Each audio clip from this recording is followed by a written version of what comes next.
நெல்லை இந்து மக்கள் கட்சி வேட்பாளர் சுப்பிரமணியன் எருமை மாடு மீது அமர்ந்து வந்து வேட்புமனு தாக்கல் செய்துள்ளார்.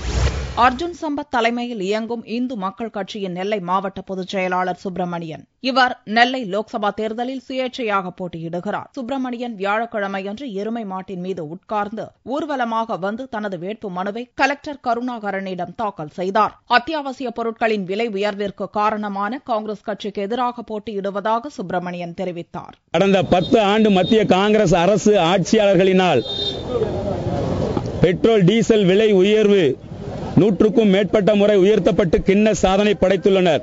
இதனால் அடிப்படை விலைவாசி உயர்ந்து மக்கள் பொருளாதார ரீதியாக மிகவும் சீரழிந்துள்ளனர். இத்தகைய சூழ்நிலையில் நானும் அதில் பாதிக்கப்பட்ட ஒருவன். ஆகையினால் என்னிடத்தில் போதிய பொருளாதார வசதி இல்லாத காரணத்தினால் யமதர்ம ராஜாவின் வாகனமான எருமை வாகனத்தில் என் நண்பரிடத்தில் யாசகம் கேட்டு அதில் பவனி வந்து திருநெல்வேலி பாராளுமன்ற தொகுதி தேர்தல் அதிகாரியை சந்தித்து என்னுடைய வேட்புமனுவை தாக்கல் செய்ய வந்துள்ளேன்.